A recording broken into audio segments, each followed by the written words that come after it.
आज मेरी शादी की पहली रात थी। बिस्तर पर फूल सजाए गए थे। पूनम और शिवा की शादी हुई थी। शादी बहुत धूमधाम से की गई थी। पूनम बेड पर बैठी थी, कमरे में तस्वीर बना रहा था। कभी दाएं सर कर रही थी, कभी बाएं सर कर रही थी। सब लोग नए थे, हर चीज़ अजनबी था। शिवा भी उसके पास बैठा था। सब मोहल्ले वाले दुल्हन देखने आए हुए थे।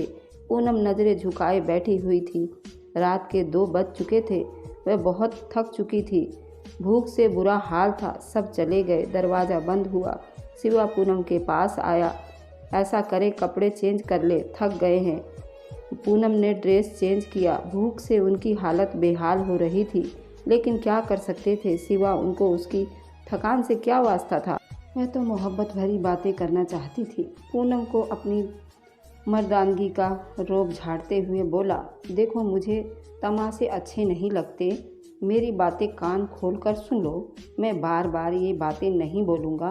घर के सारे काम तुम्हारी जिम्मेदारी है। खाना बनाने से लेकर झाड़ू सफाई तक सुन रही हो ना?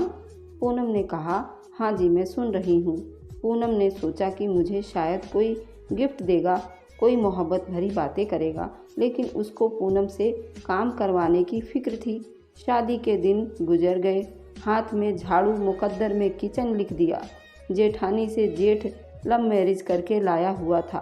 पूनम को खाना बनाना, सफाई करना, कपड़े बर्तन सब काम जब थक कर हार जाती तो रात को पति के नखरे उठाना। शिवा बहुत रूखे रूखी आवाज़ों में पूनम से बातें करता। रात डिनर हुआ। अपने कमरे में चली गई। पूनम शिवा के पास जाकर बैठ गई। शिवा के शादी को 3 महीने गुजर गए हैं। आप मुझे कहीं घुमाने नहीं लेकर गए। शिवा उसने बड़ी हैरत से देखने लगा और बोला, घूमने का मतलब तुम्हें कहाँ जाना है? उसने इतने रूखे शब्दों में पूछा कि पूनम सहम सी गई। शिवा, आप क्यों इतने गुस्से में बात करते हैं मुझसे? शिवा टीवी देखते हुए बोला, पूनम जाओ मेरे कपड़े प्रेस कर दो। मेरा दिमाग मत खराब करो यार, मैं पहले से ही सारा दिन थका हुआ हूँ। पूनम शिवा के पैरों की तरफ बैठ गई। अच्छा चले आप लेट जाएं, मैं आपका पैर दबा देती हूँ। शिवा लेट गया। पूनम शिवा का पैर दबाने लगी। शिवा सो गया था। शिवा के पैरों को अपनी गोद में रखकर सोच रही थी कि शिवा, मैंने शादी से पहले बहुत दुख देखे हैं। मुझे मोहब्बत चाहिए, आपका साथ चाहिए। आप क्यों मेरी आंखों से मेरा दर्द नहीं समझ पाते हैं? असल में पूनम की माँ नहीं थी, सौतेली माँ के साथ जवान हुई। और सौतेली माँ क्या सलूक करती है ये मुझे लिखने की ज़रूरत नहीं है। पूनम ने बहुत दर्द देखे थे सौतेली माँ के हाथों। यहाँ एक जुल्म भी तो किया गया था। पूनम 20 साल की थी और शिवा 36 साल का। जैसे पूनम से जान छुड़ानी थी। उन लोगों को वे कदमों के साथ लिपटी हुई अपने हमसफ़र से एहसास की भीख ही मांग रही थी। सुबह पूजा आराधना से पहले जाग जाती। नाश्ता बनाना सबके लिए उसका जिम्मेदारी था। मैं अपना दर्द किसी को बयान नहीं कर सकती थी। बस मैं अपनी शादीशुदा ज़िंदगी को आबाद करना चाहती थी। शिवा का साथ चाहिए था। बस कभी अक्सर थकान की वजह से बर्तन ना धो सकती थी या झाड़ू टाइम पर ना लगा पाती तो सास उसकी वजह से मुझे लाखों बातें सुना देती थी। मैंने जैसे अपने जुबान को सी लिया था, इस तरह मैं बर्दाश्त करती थी। शिवा, ऐसा करे मुझे हर महीने 5,000 रुपये दे दिया करना। शिवा ने इस बात पर मेरी तरफ एकदम गुस्से से देखा और बोला, सब ठीक है ना, तुम्हें 5,000 रुपये क्यों चाहिए? पूनम ने बड़े प्यार से जवाब दिया, शिवा मैं औरत हूँ, मेरे बहुत सारे ज़रूरी चीज़ें होती हैं तो मैं बाज़ार जाती हूँ, तो पैसे मेरे पास होते तो मैं उन चीज़ों को खरीद कर लाती। अब मैं आपके भाई से तो ये सब चीज़ें मंगा नहीं सकती। शिवा को न जाने किस बात की चिढ़ थी पूनम से। उसने गुस्से में बोला, पूनम देखो मेरे पास इतने पैसे नहीं हैं कि तुमको अलग से दे सकूं। जो चाहिए हो मम्मी से कह दिया करना, वे ला दिया करेंगी। अलग से खर्चा चाहिए तो मेरे पास नहीं है। पूनम शिवा के पास बैठ गए। शिवा, आप ना दे मुझे कुछ, मैं आपके साथ खुश हूँ। बस आप मुझसे प्यार से बातें कर लिया करें, मुझे प्यार से आवाज़ दिया करें, मेरा नाम प्यार से पुकारा करें। भगवान की कसम मैं सब कुछ भूल जाया करूँगी। दिन भर की थकान व पुराने दर्द सब कुछ आप मुझे बस प्यार से पुकारा करे। शिवा ने फिर थोड़ा सा मुस्कुराया, कहकर बोला, मैं प्यार से ही तो बात करता हूँ तुम्हारे साथ। पूनम थोड़ा सा नाज वाले अंदाज में बोली, शिवा आप कहीं ना करते मुझसे प्यार से बात, बस आप मुझे गुस्सा ही दिखाते हो। शिवा देखो, आज मेरा बर्थडे था, मैंने आपका नाम अपने हाथ में मेहंदी से लिखवाया है। शिवा जैसे बस थोड़ा सा बेजार सा हो रहा था। उसकी बातों से पूनम प्यार से बातें कर रही थी शिवा से, लेकिन शिवा दिल ही दिल में बोल रहा था, क्या पागल पल्ले पड़ गई है मेरे, उसको क्या कहूँ। मैं न जाने क्यों बेरुखी करता था। वह उन्होंने नया घर बनाना था, गांव के लोग थे। शिवा ने पूनम से कहा, पूनम आज रात ईंट आएंगी, तुम हमारी मदद करना, ईंटें घर में फेंकने हैं। पूनम ने दिन भर के घर के काम किए, फिर रात को वही ईंटें उठा उठा कर घर में फेंकने लगे। रात के 3 बज गए थे, काम खत्म हुआ। उसका सिर दर्द और थकान से बेजान सा हो रहा था। शिवा लेट गया। पूनम पास गई, शिवा प्लीज़, मेरा सर दर्द बहुत हो रहा है, मुझे बहुत दर्द हो रहा है। शिवा ने करवट बदल लिया, जाओ डिस्प्रिन खा लो, मुझसे दबाया नहीं जाता। मैं बिस्तर पर लेट गई। न जाने क्यों आंखों से आंसू बहने लगे। वहीं रो रही थी, उसको बहुत दर्द हो रहा था। वह मुंह पर हाथ रखकर सांस रोकने की कोशिश कर रही थी। शिवा पास सोया हुआ था, दर्द से सो ना सकी। सुबह आरती होने लगी कि उसकी आंख खुल गई। मैं अभी अभी ही सोई थी कि सास गालियां दे रही थी, मैडम सोई हुई है, शर्म ही नहीं है, टाइम देखो। शिवा भी गर्म होने लगा। शिवा गुस्से में था, पूनम शर्म है तुमको, टाइम देखो, मम्मी खुद नाश्ता बना रही हैं, तुम्हारी आंखें नहीं खुलती। पूनम क्या कहती, जबकि अब शिवा को फर्क नहीं पड़ता था पूनम मर रही हो या किसी दर्द में हो। वह खामोश हुई, किचन में चली गई, सारा काम किया। उसकी हालत काफ़ी ख़राब थी। उसने किसी से कुछ न कहा। शादी को 3 साल गुजर गए थे, लेकिन कोई औलाद नहीं थी। इन 3 सालों में कोई भी दिन ऐसा नहीं जिसमें सुकून पाया हो। नए घर का काम शुरू हो गया। वह मजदूरों की तरह काम करने लगी। दिन भर सबके लिए खाना बनाती, फिर कभी ईंटें उठाकर देती तो कभी मिट्टी उठाकर देती। 4 महीने उसने मजदूरों की तरह काम किया। घर तैयार हुआ। शिवा के साथ रहते हुए शिवा से दूर थी। शिवा उससे दूर रहने लगा था। दिन की दूरियों से रातों की दूरियां भी बढ़ने लगी थी। औलाद ना होने के ताने देने लगे। एक डर सा उसे सताने लगा। शिवा तो पहले ही उसे दुख देता था, लेकिन अब औलाद ना होने के ताने भी उसे खूब मिल रहे थे। उन दिनों कहीं उससे छुपकर शिवा की दूसरी शादी की बातें होने लगी। मैं सबके रवैया समझ रही थी तो कुछ तो गलत हो रहा था। पूनम एक नौकरानी से बढ़कर कुछ नहीं थी। वो लबों को सिए बैठी थी। पूनम को डर था कहीं शिवा मुझे दूर ना कर दे। लेकिन जेठानी की छोटी बेटी ने बताया, पूनम आंटी, माँ कह रही थी कि शिवा चाचू की शादी करनी है, नई आंटी लेकर आनी है। पूनम समझ चुकी थी कोई क़यामत टूटने वाली है, लेकिन वह चुप थी। शिवा के कमरे में बैठा चेहरे पर क्रीम लगा रहा था। पूनम पास गई। आजकल बहुत क्रीम लगा रहे हैं, बड़े प्यारे लग रहे हो आप।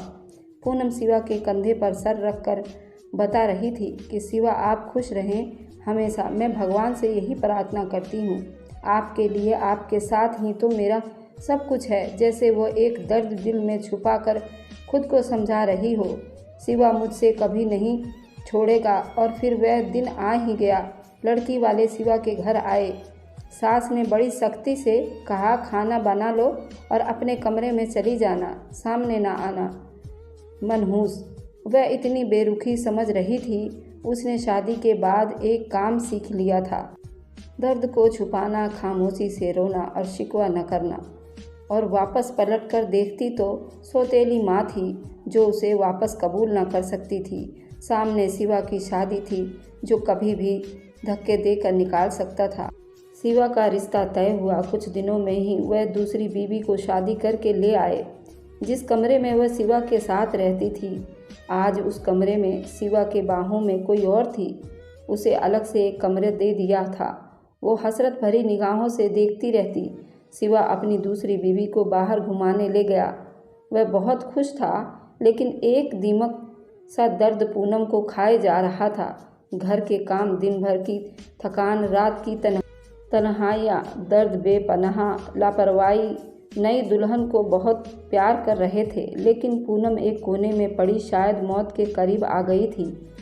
और फिर एक रात वह कमरे में सोई थी, शायद वह दर्द ना बर्दाश्त कर पा रही थी। सर का दर्द बहुत तेज था, सर पर दोनों हाथ रखकर चीखने लगी। सब अपने कमरों में सो चुके थे। दर्द इतना तेज था, बर्दाश्त ना कर पाई। वह शिवा को आवाज़ देती रही, लेकिन शिवा दूसरी बीवी के बाहों में सो रहा था। मैं ज़मीन पर गिर गई, तड़पने लगी। न जाने कितनी आवाज़ें दी थी उसने, और आखिर सुकून की नींद सो गई। वह दुनिया छोड़ गई। सुबह 7 बज गए। सास गालियाँ दे रही थी, कमीनी आज भी नहीं उठी नाश्ता बनाने के लिए। शिवा ने आवाज़ दी, मम्मी पूनम को बोलो हमारा नाश्ता हमारे कमरे में भेज दे। माँ ने गाली दी, वह मनहूस सोई हुई है, अभी तक सोने दो, आज उसके कमरे में कोई न जाए। दोपहर का वक्त हो रहा था, सब अपने कामों में बिजी हो गए थे, लेकिन अभी तक पूनम कमरे से बाहर नहीं आई थी। आखिर सास कमरे में गई, देखा पूनम औंधे मुंह जमीन पर लेटी थी। सास ने शोर मचा दिया, सब इकट्ठे हो गए। देखा वो अकड़ चुकी थी। उसकी लाश को चारपाई पर लिटा दिया। उसके आंसू अभी तक आंखों में थे। अचानक से कैसे मर गई। उन लोगों ने उसका अंतिम संस्कार कर दिया, उसको फूंक आए। किसी ने भी एक आंसू उसके लिए नहीं बहाए थे। एक दिन उसके कमरे की सफाई करती शिवा की दूसरी बीवी ने देखा, कुछ रिपोर्ट और दवाइयाँ थी उसके कमरे में। वह देखकर हैरान हो गई। उसको ब्रेन ट्यूमर था। न जाने कब से ये दर्द सह रही थी। एक डायरी भी लिख रही थी, यहाँ वो अपने दर्द लिखा करती थी। उसकी डायरी के कुछ शब्द, शिवा मुझसे रूठा रूठा रहता है, मेरी तरफ देखता नहीं। आज मैंने सारा दिन मजदूरी की तरह शिवा के मुझे ठंडा पानी पिलाया, मैं बहुत खुश हुई। शिवा कहता है मैं बहुत अच्छी हूँ, लेकिन फिर भी पता नहीं क्यों मुझसे वह दूर रहता है। आज मैं उसके लिए तैयार हुई थी, खुद को संवारा था, लेकिन पागल ने एक बार भी मेरी तरफ नहीं देखा। फिर मैं नाराज़ भी नहीं हूँ, वह बहुत डांटता है। अगर मैं कुछ कहूँ तो मुझे जानलेवा बीमारी है, लेकिन मैं शिवा को नहीं बताऊँगी, वह परेशान हो जाएंगे। हमारा घर बनकर तैयार हो गया है, मैंने अपना घर बहुत सजाया है। शिवा की शादी कर रहे हैं, मुझे घर से निकाला तो कहाँ जाऊँगी।